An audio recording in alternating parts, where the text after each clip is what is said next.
Iran మాజీ supreme leader Ayatollah Ali Khamenei అంత్యక్రియలు తుది అంకానికి చేరుకున్నాయి. మరి కాసేపట్లో పవిత్ర నగరం మషహద్లోని ఇమాజ్ రేజా పవిత్ర క్షేత్రంలో ఆయన పార్థివ దేహాన్ని ఖననం చేయనున్నారు. ప్రభుత్వ మతపరమైన లాంఛనాల మధ్య ఖమేనీని అంత్యక్రియలు నిర్వహించనున్నారు. దేశం నలుమూలల నుంచి లక్షలాది మంది ప్రజలు తరలివచ్చి చివరి నివాళులు అర్పిస్తున్నారు. అంతిమయాత్రలో అమెరికా, ఇజ్రాయెల్ వ్యతిరేక నినాదాలు వినిపించాయి. 21 దేశాలకు చెందిన 4700 మంది ప్రతినిధులు ఖమేనీ అంత్యక్రియలకు హాజరయ్యారు.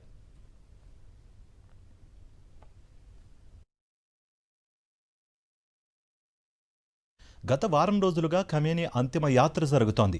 ఇరాన్, ఇరాక్లలోని వివిధ నగరాల మీదుగా ఈ అంతిమ యాత్ర సాగింది.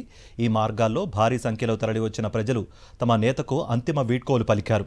చివరగా ఖమేనీ సొంత పట్టణమైన మషహద్కు ఆయన భౌతిక కాయాన్ని తీసుకొచ్చారు. ఖమేనీ సహా అమెరికా దాడుల్లో చనిపోయిన ఆయన కుటుంబ సభ్యుల పార్థివ దేహాలను ప్రత్యేక విమానంలో మషహద్కు తరలించారు. ఈ స్పెషల్ ఫ్లైట్కు ఇరాన్ ఫైటర్ జెట్స్ ఎస్కార్ట్గా వచ్చాయి.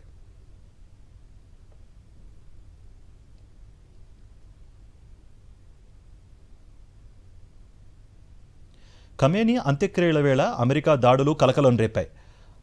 మషహద్ పట్టణానికి చేరుకోవడానికి ఉపయోగించే 2 వంతెనలు యుఎస్ దాడుల్లో ధ్వంసమయ్యాయి. ఈ నేపథ్యంలో టెహరన్, మషహద్ మధ్య రైళ్లు రాకపోకలు నిలిచిపోయాయి. అంత్యక్రియల కార్యక్రమానికి ఆటంకం కలిగించేందుకే అమెరికా ఈ దాడులు చేసిందని ఐఆర్జీసీ ఆరోపించింది. ఇరాన్ మాజీ supreme leader Ayatollah Ali Khamenei చనిపోయిన కాంప్లెక్స్కు సంబంధించిన దృశ్యాలను ఇరాన్ విడుదల చేసింది. ఆయన అంత్యక్రియల నేపథ్యంలో టెహరన్లోని ఖమేనీ కాంపౌండ్ వీడియోను ఆ దేశ ప్రభుత్వ వీడియో షేర్ చేసింది. 35 సెకండ్ల నిడివిగల ఆ వీడియోలో అత్యంత దారుణంగా భవనం దెబ్బతిన్న దృశ్యాలు కనిపించాయి. అమెరికా, ఇరాన్ యుద్ధం ప్రారంభమైన రోజున అంటే ఫిబ్రవరి 28నే అయతుల్లా అలీ ఖమేనీ మృతి చెందారు. టెహరన్లోని కాంపౌండ్లో ఆయనతో పాటు ఇతర కీలక నేతలే లక్ష్యంగా ఈ దాడులు జరిగాయి. ఖమేనీని గురువారం సమాధి చేయనున్న నేపథ్యంలో ఈ దాడుల్లో దెబ్బతిన్న ఆ భవనం దృశ్యాలను ఇరాన్ రిలీజ్ చేయడం ప్రాధాన్యత సంతరించుకుంది.